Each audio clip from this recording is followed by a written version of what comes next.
Hello and welcome to Never Fail Ale. For this particular episode, I've decided to bring a slightly controversial beer for the beer review. But first, let's head over to interesting beer news. Interesting beer news. It really is very interesting.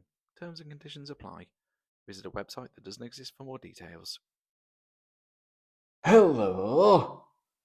A new brewery has been described by its owner as having a passionate commitment to keeping Wolverhampton's brewing spirit alive, proud, and thriving. The opening of the Springbanks Brewery on Lincoln Street comes just a few months after the closure of the historic Banks's Brewery in the city. Springbank's head brewer Jonathan Dale said brewing in the city was in danger of disappearing following the closure of Banks's, which could mean losing this vital craft. Oh, well done, Springbanks. Good luck. Back to you, Aaron. Oh. Thanks, Aaron. So, as mentioned earlier, I'm going to bring you something a little different today. So, the name of this channel is Never Fail Ale. And of course, I do love a really good ale. But on this occasion, I'm going to bring you a lager. Yes, he said it, a dirty lager.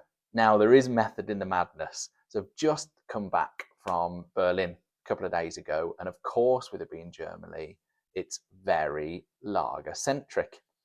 And it came across a Staropramen. Now, Staropramen historically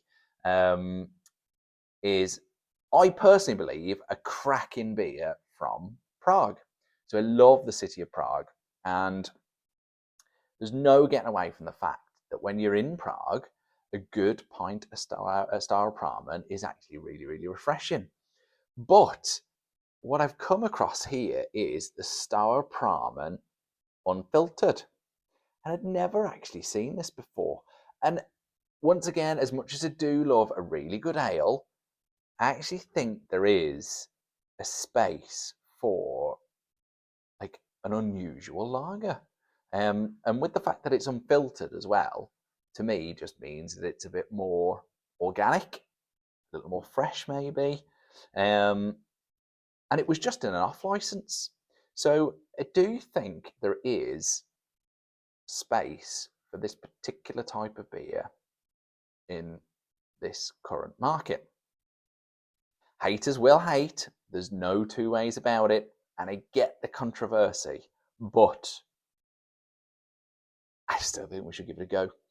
Interestingly, what I did kind of wonder about this, and I did look at the label before picking it up to purchase, I do worry sometimes that when it comes to like a Czech beer, a Czech lager in this instance, it can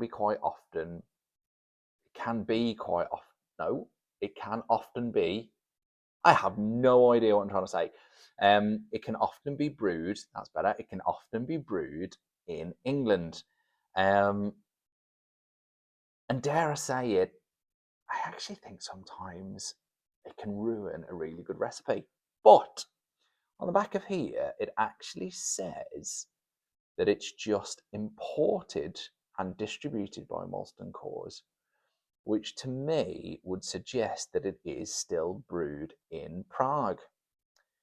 And I have tried to look it up online and I can't really come across much information on it. So if anyone actually does know the true story on it, please do pop it in the comments and let me know. But as far as I'm concerned, I actually do think this is brewed in Prague. And it's a 5%. And interestingly, it actually states on the bottle that it's best served at 9 degrees C, which is actually quite unusual for a lager. Like the cheap and cheerful ones, I don't want to slag them off, but come on, let's face it, the likes of Heineken, dare I say, they want it to be served at 0 degrees C. And, whilst on a cracking hot summer day, somewhere abroad or the south of England, on a beach somewhere, yes, maybe it serves a purpose, but it's not particularly flavoursome. So yeah, the fact that they want you to serve it at 9 degrees is really quite interesting. And it says on the bottle as well that it's brewed with passion using the finest ingredients, including premium Czech hops. So I do actually have high hopes for it. And of course, being the glass snob that I am, I have a Staropramen glass to give it a go. So let's take a look and see how it pours. Initial reactions are a good one. I'm not going to just left just a touch in the bottle there, because we'll top it up in a second. But it's actually got a really nice smell to it already, because I can smell it from here. But look at that. That's actually a really nice looking lager. And of course the glass is nucleated, so it's giving us the bubbles that we need to keep a good head. Let's see what it smells like. Okay, maybe it's not quite as pungent as I first thought. It was just the fact that I could smell it from kind of back here, really, whilst I was pouring in the glass. But as you kind of get closer and as close to the glass and as it does settle, it is quite a strong smell now. Like it has a real, of course, it has like a lager smell, but it's like kind of smells like a wheat beer.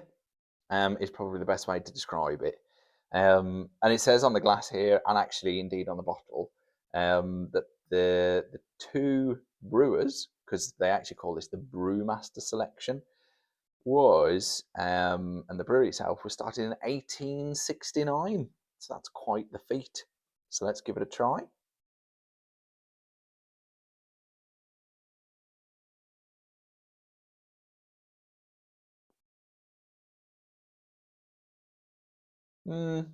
Okay. Is it because it's a lager? There's not much flavour to it. That kind of begs the question in itself. Or is it because I have such a high expectation? Because I do come across some brilliant brews when it comes to real ale. And maybe I am just skeptical because of the fact that it is a lager and I would very, very rarely choose a lager. But on initial thoughts, there's not much flavour to it, really.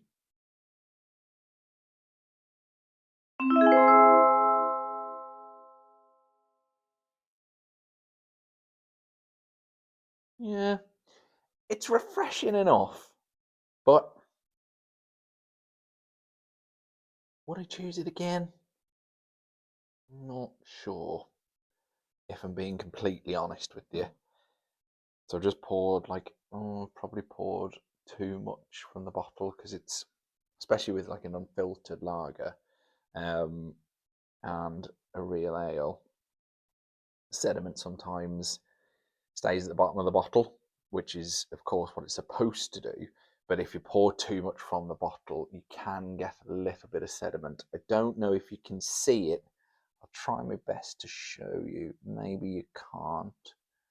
It's just a little bit of sediment there floating around. So I have poured just a little bit too much out of the bottle, but never mind. It has kept its head really well. That is for sure. But yeah, I'm not overly convinced. I'm just not.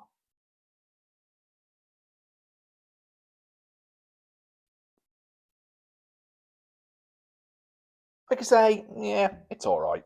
It's refreshing enough. Um, does it lack flavour? Yeah, I think it does. There's just not a wow factor to it for me. And like I say, whether it's because it is a lager and I'm not usually a lager drinker, in all fairness, maybe that's what it is. But yeah, not overly convinced. Not overly convinced. Not the best alcoholic drink I've ever tried. Let's put it that way. So there you go. It's kind of come round to kick me in the testicles in terms of trying something new. Nevertheless, we tried. So there you have it. A Staropramen Unfiltered. Cheers.